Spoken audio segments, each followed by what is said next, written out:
سید شمس الدین صاحب بھی یہاں پر تشریف فرما ہیں اور گویا کہ ایک علمی اور روحانی محفل ہے اور حضرت علامہ سید غلام یاسین شاہ صاحب رحمۃ اللہ تعالی علیہ کی روح القدس یہاں پر موجود ہے اور وہ اس سارے عمل کو ملاحظہ بھی کر رہی ہے اور ظاہر ہے کہ جو پودا وہ لگا کے گئے تھے اور جس پودے کو انہوں نے ایک تناور درخت بنایا تھا اور وہ پودا جو ان کی زندگی میں پھل دے رہا تھا، اب ان کو امید لگ گئی ہے کہ یہ پودا اسی طریقے سے جس طریقے سے جوان ہوا ہے اور اسی طریقے سے یہ پھل بھی دیتا رہے گا۔ حضرات گرامی، میں گوڑی میں حضرت سید عبد القادر شاہ صاحب بغدادی کے پاس قرآن حکیم حفظ کرتا تھا۔ ہمارے استاد تھے جن سے بعد میں ہم نے صرف ناب اور فارسی پڑھی، وہ حضرت مولانا سید سکندر شاہ صاحب، وہ بھی اس وقت پڑھتے تھے تو وہ بڑی کتابیں پڑھتے تھے اور حضرت علامہ سید غلام یاسین شاہ صاحب رحمۃ اللہ تعالی علیہ ان سے چھوٹی کتابیں پڑھتے تھے۔ میں ان کتابوں کی تفصیلات نہیں بتا سکتا کیونکہ میں خود اس وقت حفظ کے مرحلے میں تھا، تو اس وقت سے ان سے ملاقات تھی اور آخر دم تک ملاقات رہی۔ انتقال سے، بیماری سے چند روز پہلے بھی ان سے بات چیت ہوئی اور ان کا فون آتا رہتا تھا اور علمی مسائل پہ وہ گفتگو فرماتے رہتے تھے۔ تو وہ ایک دور تھا، وہ گزر گیا۔ پھر اس کے بعد جب ہم کتابوں کی طرف گئے اور ان کے چھوٹے بھائی حضرت علامہ سید یوسف شاہ صاحب، وہ ہمارے اسی دور میں زیر تعلیم تھے وہاں گوڑی میں، لیکن وہ ہم سے چھوٹی کتابیں پڑھتے تھے، وہ جونیئر تھے، ہم تھوڑے سینئر تھے۔ تو آج ان کے صاحبزادے حضرت علامہ سید صداقت علی شاہ صاحب دامت برکات مولالیہ ہمارے سامنے تشریف فرما ہیں، تو گویا یہ خاندان اسی طریقے سے انشاءاللہ آباد رہے گا اور اسی طریقے سے ان کا فیضان بھی جاری رہے گا۔ میں تقریباً 1978 سے لے کر 10 سال 12 سال کے عرصے میں ایک کتاب ترتیب دے رہا تھا کہ اعلیٰ حضرت سیدنا پیر میر علی شاہ صاحب مجدد گوڑی رحمۃ اللہ تعالی علیہ کے مرید علماء و مشائخ جو ہیں ان کے تذکرے کے حوالے سے، تو وہ تجلیات میرے انور کے نام سے وہ کتاب موجود ہے۔ تو میں اس کی تالیف کے دوران 1980 میں دیر کوٹ آیا تھا پہلی بار اور میں مہمان بنا تھا شاہ صاحب کا اسی مدرسے میں رہا اور دوسرے دن پھر میں آگے بھی گیا، دلی آگے جگہ ہے جو ہے وہاں پر، وہاں یا تو رات رہا ہے، شاہ صاحب سے بات چیت ہوئی، پھر آگے گیا ہے تو یوسف شاہ صاحب جو ہے ان سے بھی وہاں پر ملاقات ہوئی، بات چیت ہوئی۔ تو یہ دل کوٹ کا یہ میرا پہلا سفر تھا۔ پھر اس کے بعد مجھے دل کوٹ میں سے ایک دفعہ گزرنے کا اتفاق ہوا، لیکن آنے کا باقاعدہ اتفاق اب دوبارہ ہوا، تو گویا میرا ایک تعلق ہے۔ حضرات گرامی، پاکستان کے نقشے میں پاکستان کا جو نام ہے تو اس نام میں ایک کاف بھی ہے اور سب لوگ جانتے ہیں وہ کاف کشمیر کا ہے، اور جس طریقے سے وہ کاف پاکستان کے نام میں اپنے حسن میں، پاکستان کے حسن میں نکھار پیدا کرتا ہے، تو اسی طریقے سے یہ کشمیر پاکستان کے حسن میں ایک نکھار پیدا کرتا ہے۔ اس کی زمین کے جلوے اور اس کی جغرافیائی حدود یہ ایسی ہیں کہ پاکستان کے لیے حسن و جمال اور بہت خوبی اور کمال رکھتی ہیں، اور پاکستان کشمیر سے حسین نظر آتا ہے کشمیر کی وجہ سے۔ اسی طریقے سے کشمیر کے لوگ پاکستان کا حسن و جمال ہیں، کہ جب وہ لاہور میں نظر آتے ہیں، جب وہ ملتان میں نظر آتے ہیں، جب وہ کشمیر پہ نظر آتے ہیں، تو وہ پاکستان کا یہ جمال ہے سارے کے سارے حضرات، اور اس طریقے سے ایک خوبصورتی جو ہے وہ پاکستان میں موجود ہے۔ حضرات گرامی، اسی طریقے سے ہماری درسگاہیں اور ہماری خانقاہیں جو ہیں ان اہل کشمیر کے حسن و جمال سے، یعنی پاکستان کی خانقاہیں اور پاکستان کے مدارس کشمیر کے حسن و جمال سے مزین ہیں، اور ان کی خوبصورتی کشمیر کے طلباء اور مدرسین اور دوسرے نامور حضرات کی وجہ سے ہے۔ تو حضرات گرامی، جس طریقے سے کشمیر ایک خوبصورت خطہ ہے، تو اسی طریقے سے جہاں یہ جاتا ہے تو خوبصورتی پھیلاتا ہے۔ حضرت علامہ سید غلام یاسین شاہ صاحب رحمت اللہ تعالی علیہ اپنے حسن و جمال، اپنی خوبی و کمال، اپنی پیاری گفتگو، اپنی میٹھی گفتگو اور اپنے علم کے ساتھ وہ جمال ہی پھیلاتے رہے، اور جس طریقے سے انہوں نے خوبصورتی و کمال کا اس طریقے سے مظاہرہ کیا، تو وہ آپ دیکھ سکتے ہیں کہ وہ یہاں پر بھی ہے، اور جہاں جہاں پر بھی وہ جاتے رہے، ان کی اچھائی کی، ان کی خوبی کی مہک جو ہے وہ لوگوں میں موجود رہی۔ اور جس طریقے سے ابھی میں نے گفتگو سنی ہے چند حضرات کی، تو اس سے یہ معلوم ہوتا ہے کہ کشمیر میں ان کے بڑے اثرات تھے، اور وہ کشمیر جو پاکستان میں ہے تو اس میں ان کی شخصیت کو ان کی زندگی میں نظر انداز نہیں کیا گیا، ان کو عوام نے بھی ایک اہمیت دی اور حکومت نے بھی ایک اہمیت دی، اور پھر ان کے جانے کے بعد بھی عوام نے ان کو ایک خاص اہمیت دی اور حکومت نے بھی ان کو اہمیت دی۔ یہ کسی انسان کی خدمت کا اعتراف ہوتا ہے، اور میرا خیال میں ان حضرات نے بڑی خوبی اور کمال کے ساتھ ان کی خدمات کا اعتراف کیا ہے۔ حضرات گرامی، میں ایک اور بات کرنا چاہتا ہوں۔ ابھی تھوڑی دیر پہلے ایک صاحب گفتگو کر رہے تھے، تو انہوں نے یہ کہا کہ ختم نبوت میں کشمیر نے بڑا کردار ادا کیا ہے، اور اس میں کوئی شک نہیں ہے کہ پاکستان سے بھی پہلے کشمیر نے کردار ادا کیا۔ انہوں نے جو بات کی ہے، میں اس بات کی ایک تھوڑی سی وضاحت کرنا چاہتا ہوں تاکہ میرے علم میں ہے تو وہ آپ کے علم میں بھی آ جائے۔ جب ختم نبوت کے تحریک یہاں شروع ہوئی، سردار عبدالقیوم خان اس وقت کشمیر کے صدر تھے، اور ختم نبوت کی بات چلنے لگی، تو حکومت میں جو لوگ ہوتے ہیں ان کی آپس میں کچھ ناراضگی بھی ہوتی ہے، ایک دوسرے کے ساتھ چلتا رہتا ہے، اپوزیشن اور حکومت آپس میں مسائل میں لگے رہتے ہیں، اور ان دونوں کا مقصد جو ہوتا ہے وہ اپنے ملک کی بہتری ہوتا ہے۔ اس وقت چودھری نور حسین صاحب جو تھے وہ اسپیکر تھے اسمبلی کے، تو جب یہ معاملات چلے، ان میں پیچیدگی پیدا ہونے لگی، تو حضرت باپوجی رحمت اللہ تعالی علیہ نے چودھری نور حسین صاحب کو گولڈن شیل میں بلایا۔ چودھری نور حسین صاحب گولڈن شیل میں گئے، اور حضرت باپوجی رحمت اللہ تعالی علیہ نے ان سے فرمایا کہ اس مسئلے میں سردار عبدالقیوم صاحب کی حمایت کرنی ہے، کیونکہ یہ ختم نبوت کا مسئلہ ہے، تو ختم نبوت میں اپنی ناراضگیوں کو نظر انداز کر کے ایک طرف رکھ کیا جائے اور اس مسئلے کو حل کیا جائے۔ اس وقت چودھری نور حسین صاحب نے اپنی کچھ گزارشات حضرت باپوجی کی خدمت میں پیش کی،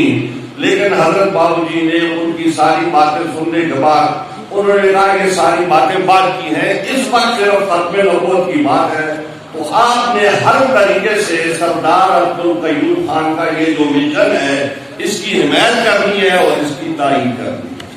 پاکستان میں اس وقت جو حکومت تھی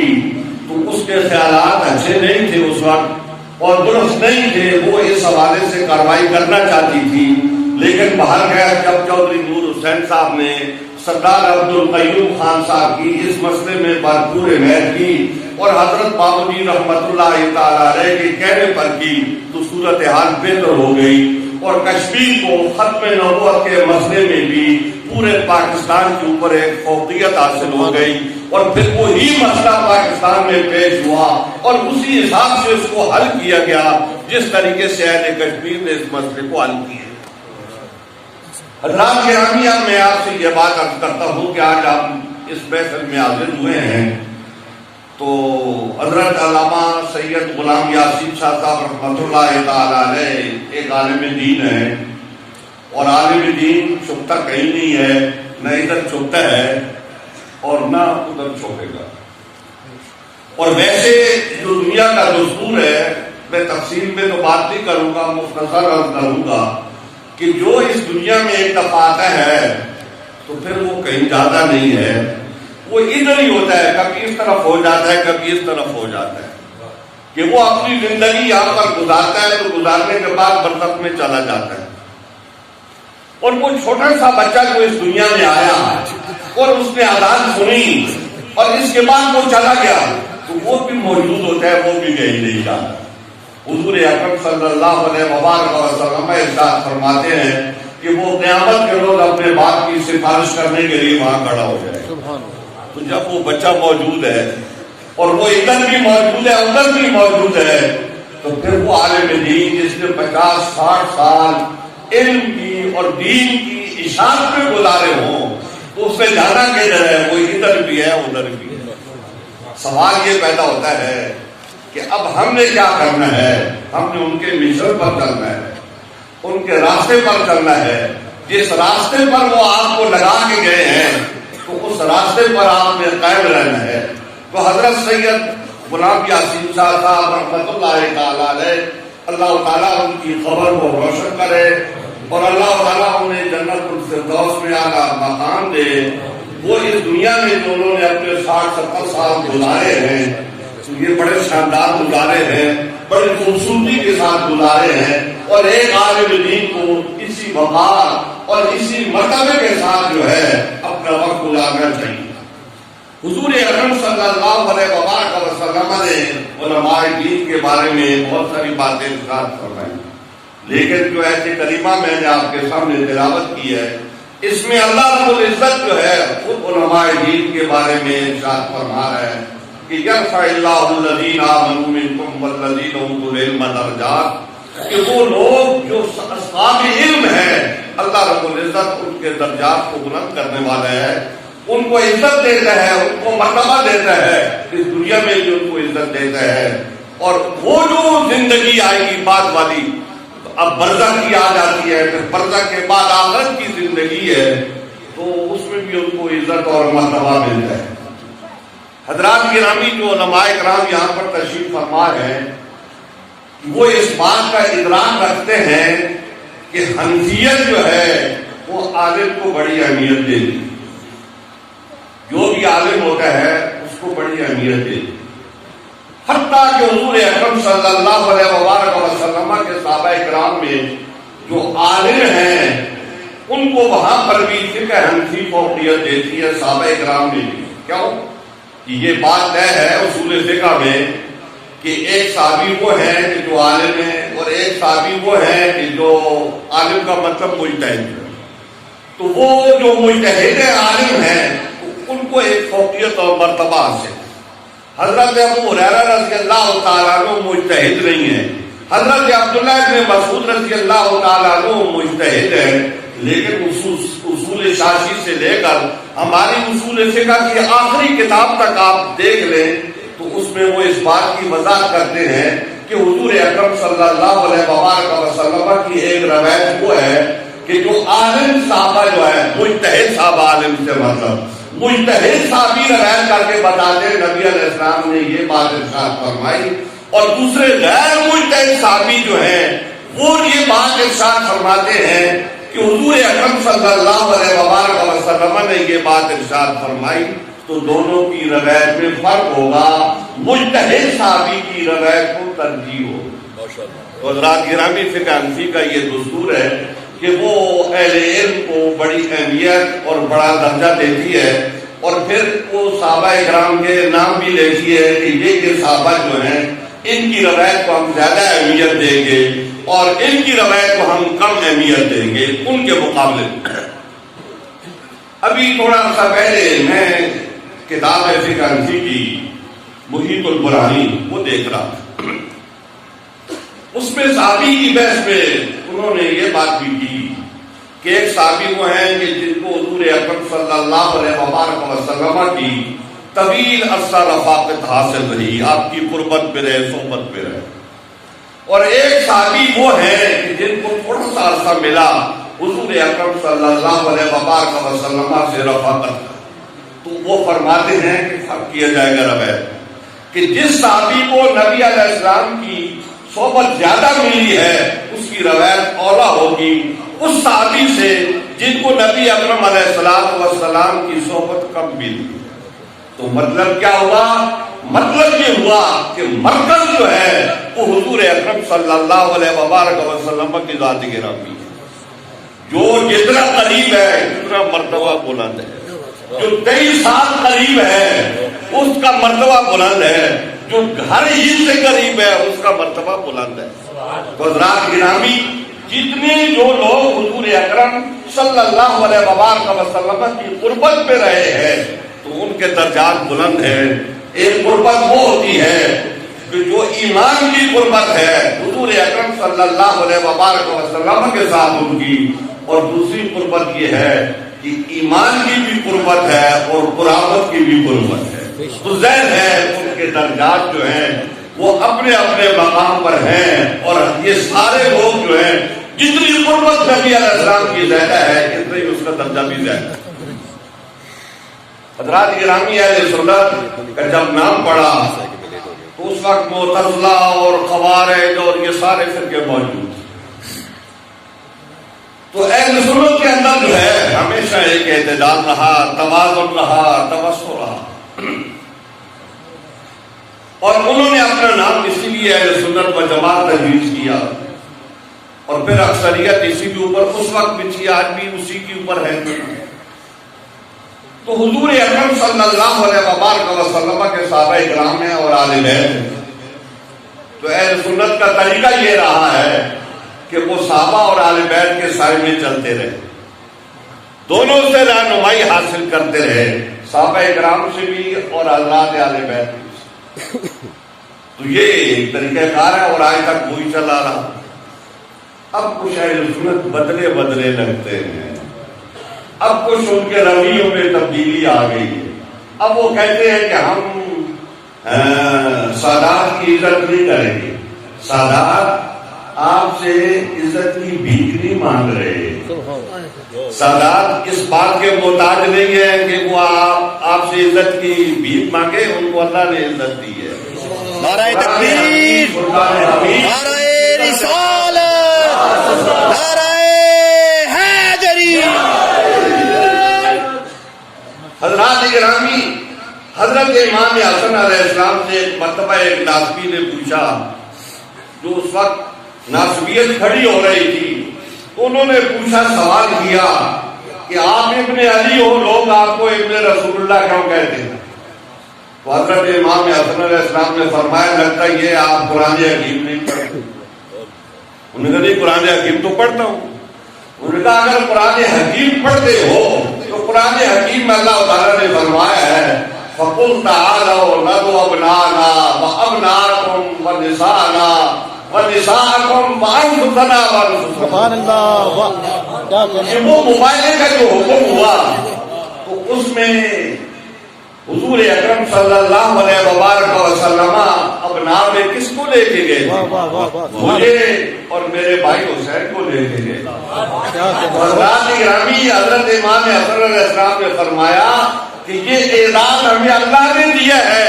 ہم ابن علی ہیں، اللہ نے ہمیں اعزاز دیا ہے کہ ہم ابن رسول اللہ۔ تو اس لیے وہ آپ کی عزت کے محتاج نہیں ہے۔ یہ حضور اکرم صلی اللہ علیہ وسلم کی حدیث مبارک جو ہے وہ آپ یاد رکھیں کہ آپ نے فرمایا ہے، ان مثل آل بیتی کا مثل سفینۃ نوح، کہ حضرت آل بیت کی مثال جو میں تمہیں چھوڑ کے جا رہا ہوں حضرت نوح علیہ السلام کی کشتی کی طرح ہے، من رکبھا نجا ومن تخلفھا نجا، کہ جو کشتی میں سوار ہو جائے گا وہ کامیاب ہو جائے گا، جو پیچھے رہ جائے گا وہ ڈوب جائے گا۔ تو آپ ڈوبنا چاہتے ہو تو یہ آپ کی مرضی ہے، یہ آپ کا اختیاری فعل ہے۔ سادات آپ سے عزت کے طلبدار نہیں ہے، لیکن جو سادات بات کرتے ہیں تو وہ اپنی بات نہیں کرتے، آپ مغالطے میں آ گئے ہو، وہ اپنی بات نہیں کرتے، وہ یہ بات کر رہے ہیں کہ آپ نے صحابہ کو پکڑ لیا ہے، اہل بیت کو چھوڑ دیا ہے، تو ان کو کیوں چھوڑ دیا ہے؟ وہ بھی تو صحابی ہیں، حضرت علی بھی صحابی ہیں، حضرت فاطمہ بھی صحابی ہے، حضرت امام حسن بھی صحابی ہیں، اور حضرت امام حسین بھی صحابی ہیں علیہ السلام۔ تو یہ سارے صحابہ ہیں، تو صحابہ میں تفریق کر کے جو اہل بیت تھے تو ان کو آپ نے چھوڑ دیا اور دوسرے صحابہ کو پکڑ لیا۔ یہ تبدیلی آپ میں کیوں آ گئی؟ کس کے دسترخوان میں بیٹھے آپ ہو؟ کس کے دسترخوان میں جاتے ہیں آپ ہو؟ آپ کو اگر تقویٰ داری چاہیے تو وہ تو حضرت علی کے دسترخوان پہ ہے، تو آپ روٹی کھانے کے لیے یزید کے دسترخوان پہ جا کے بیٹھ جاتے ہیں، آپ بنو امیہ کے دسترخوان پہ جا کے بیٹھ جاتے ہیں۔ تو یہ دسترخوان جو آپ نے لے لیا ہے اس کو چھوڑ دیں، علی والے دسترخوان میں آ جائیں جہاں روٹی سوکھی ہوتی ہے، تقویٰ داری ہوتی ہے، عزت داری ہوتی ہے۔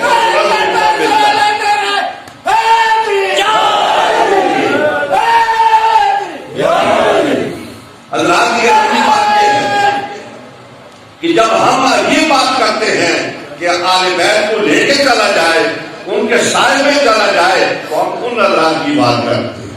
وہ صحابی بھی ہیں تو آپ نے ان کو لے لیا، صحابہ کرام کو لے لیا ہے، تو وہ آل بیت کو آل بیت بھی ہے اور صحابی بھی ہے، تو وہ ان کو آپ نے چھوڑ دیا ہے۔ ابھی میں نے کل سنا جمعرات کے روز، اس میں ایک بڑے صاحب ہیں وہ فرما رہے ہیں کہ یہ سید جو ہیں اگر یہ بدعقیدہ ہیں اور اگر یہ بدعمل ہیں تو یہ اپنے نام کے ساتھ پہلے شاہ لگائیں یا بعد میں لگائیں، ہم ان کی عزت نہیں کریں گے، یہ عزت کے حقدار نہیں۔ یہ بڑی عجیب و غریب بات ہے کہ جو آدمی دین چھوڑ جائے اس کی آپ بات کرتے ہو، ان کے اوپر تو کوئی چیز موجود ہے، نبی فرما گئے کہ یہ دین نہیں چھوڑے گی۔ جو آپ کہہ رہے ہو آپ کی بات غلط ہو سکتی ہے، لیکن ہم 50 قرآن ثابت کر کے دیتے ہیں کہ جنہوں دین چھوڑ کے چلے گئے، جو دین چھوڑ کے چلے گئے تھے، اور شاہ عبد العزیز دباغ رحمت اللہ تعالیٰ علیہ کا ایک قصہ علماء رات بیٹھے ہیں، میں قصہ بیان نہیں کرتا ہوں، اشارہ کرتا ہوں کہ مولوی صاحب عیسائی ہو گئے، تو یہ تو ہم مثالیں دے سکتے ہیں، لیکن نبی کے جو فرمان ہیں ان میں اشارہ موجود ہے، یہ ادھر ادھر نہیں جائیں گے، یہ قائم رہیں گے، گنہگار ضرور ہو سکتے ہیں لیکن بد عقیدہ نہیں ہو سکتے۔ یہ عقیدہ ہے جو اسلام کا بنیادی عقیدہ ہے، جو اس پر قائم رہنے والے لوگ۔ تو بہرکیف ہم ان سے یہ گزارش کرتے ہیں کہ حضرت جی اگر کوئی مولوی صاحب اہل سنت کے عقیدے کو چھوڑ کے ناسبیت اختیار کر لیں تو وہ اپنے نام کے ساتھ پہلے مفتی لکھے یا بعد میں لکھے، وہ عزت کے حقدار نہیں، ان کی کوئی عزت نہیں ہے۔ وہ ہم سے یہ توقع نہ رکھے کہ ہم ان کی عزت کریں۔